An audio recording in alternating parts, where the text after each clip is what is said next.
Friends, आज हम बात करते हैं डेंटल इलास्टिक्स या ऑर्थोडोंटिक इलास्टिक्स और रबर बैंड्स के बारे में। क्या रोल होता है ऑर्थोडोंटिक इलास्टिक्स का आपके ब्रेसेस ट्रीटमेंट में और वो किस लिए यूज होते हैं और उससे क्या आपको बेनिफिट हो सकता है अपने ब्रेसेस ट्रीटमेंट में। आज हम इसी बारे में आपसे बात करेंगे।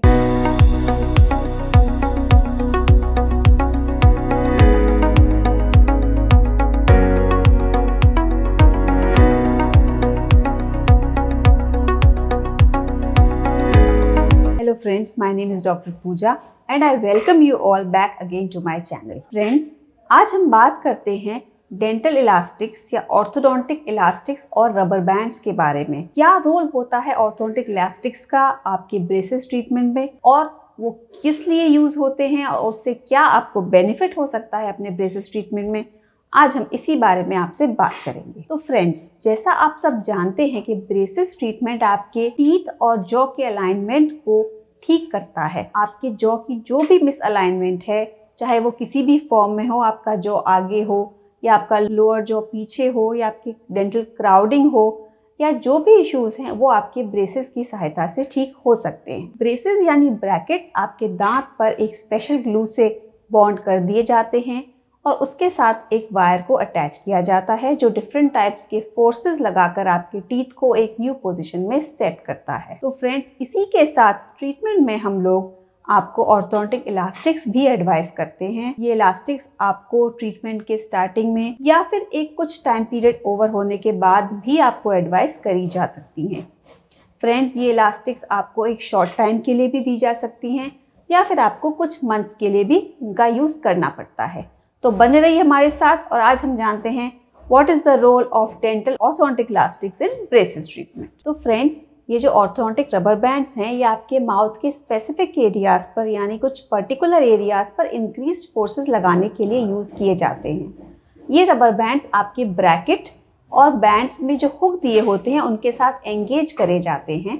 हम आपको स्पेसिफिकली इलास्टिक को किस तरह से एंगेज करना है, आपको इलास्टिक का क्या कॉन्फर्मेशन रखना है, ये आपको इंडिविजुअली हम अपने हर पेशेंट को बताते हैं ताकि उस कॉन्फर्मेशन से पेशेंट की बाइट प्रॉब्लम सॉर्ट आउट हो सके और आपकी बाइट नॉर्मल हो सके। इसके बाद फ्रेंड्स, हम जानते हैं ये इलास्टिक्स डिफरेंट कॉन्फिगरेशंस में कैसे यूज होती हैं। सबसे पहले फ्रेंड्स, अगर आपके दांत रोटेटेड हैं तो ये आपके टीथ को डी रोटेट करने में भी काम आती हैं। फ्रेंड्स, ऑर्थोडोंटिक इलास्टिक्स आपके दांतों की ओवरजेट यानी कि उसको ओवरजेट को यानी आपके अगर सामने के दांत बहुत आगे हैं तो उसको भी ठीक करने में यूज करी जाती हैं, यानी इंक्रीज्ड ओवरजेट के केसेस में। इसके अलावा फ्रेंड्स, अगर आपका क्लास 3 मैल ऑक्लूजन है जिसमें आपकी बाइट रिवर्स है यानी कि निगेटिव ओवरजेट है, उसमें भी आपकी इलास्टिक्स काम आती हैं आपके ओवरजेट को ठीक करने के लिए, जिसमें ये इलास्टिक्स आपके नीचे के दांतों से शुरू कर ऊपर के दांतों में दाढ़ों पर एंगेज करी जाती हैं। फ्रेंड्स, हम हॉरिजॉन्टल इलास्टिक्स भी देते हैं जिन्हें हम क्लास 1 इलास्टिक्स कहते हैं। ये आपके दांतों में जो गैप्स हैं उनको रिड्यूस करने के लिए काम आती हैं। इसके अलावा फ्रेंड्स, अगर आपकी ओपन बाइट है यानी आप अपने सामने के दांतों को मिलाते हैं और उसमें आपको गैप नजर आता है तो इसे हम ओपन बाइट कहते हैं और इलास्टिक्स ओपन बाइट केसेस में भी एंगेज करी जाती है एक पर्टिकुलर कॉन्फर्मेशन में और ओपन बाइट को ये करेक्ट कर देती हैं along with braces treatment of course.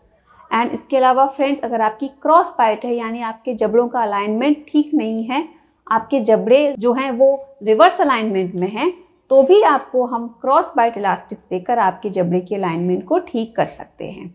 इसके अलावा फ्रेंड्स, ब्रेसेस ट्रीटमेंट के एंड फेज में, मिड लाइन करेक्शंस में, कुछ माइनर ऑक्लूजल सेटलिंग में भी हम एंड फेज में आपको इलास्टिक्स देते हैं जिससे आपका ऑक्लूजन ब्रेसेस रिमूव होने के बाद पूरी तरह सेटल हो जाए और आपको किसी प्रकार की भविष्य में कोई भी दिक्कत ना आए।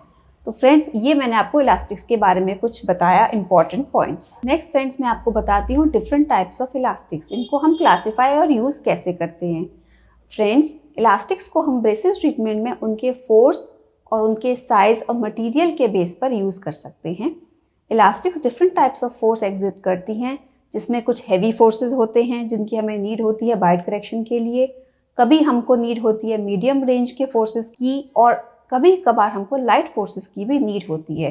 तो जिस तरह से पेशेंट में रिक्वायरमेंट होती है उसके अकॉर्डिंग आपको इलास्टिक यूज करनी होती है, is directed by orthodontist according to your own need. इसके अलावा फ्रेंड्स, साइज, इलास्टिक का साइज भी एक पेशेंट के लिए उसकी सूटेबिलिटी के अकॉर्डिंग दिया जाता है। साइज होता है इसका इन फ्रैक्शन ऑफ इंचेस, और ये भी डिपेंड करता है कि साइज आपके लिए कौन सा ऑप्टिमम है, उसी के हिसाब से आपको इलास्टिक एडवाइस करी जाती है। एंड इन द फ्रेंड्स, आपको मैं इलास्टिक के मटेरियल के बारे में बताना चाहूँगी। मोस्ट कॉमनली हम लोग लेटेक्स इलास्टिक्स यूज़ करते हैं। ये वाइडली अवेलेबल हैं, ईजी टू यूज़ हैं, and they are not very expensive. But friends, in some cases where patients have allergy to the latex, then we can go for synthetic elastics also. अगर आपको इसके बारे में कुछ additional जानकारी चाहिए, अगर आपको लेटेक्स से एलर्जी है, तो आप अपने ऑर्थोडोंटिस्ट से मिलकर पूछ सकते हैं और अपने डाउट्स को क्लियर कर सकते हैं। तो फ्रेंड्स, आज की वीडियो में मैंने आपको ऑर्थोडोंटिक इलास्टिक्स के बारे में बताया, एंड आई होप आपको ऑर्थोडोंटिक इलास्टिक्स का यूज़ करने के लिए अगर बोला जाता है और वो आपके लिए कितना इम्पॉर्टेंट है, इसके बारे में आज आपको जानकारी हुई होगी। And further we will continue to make videos regarding other uses of elastics in braces treatment.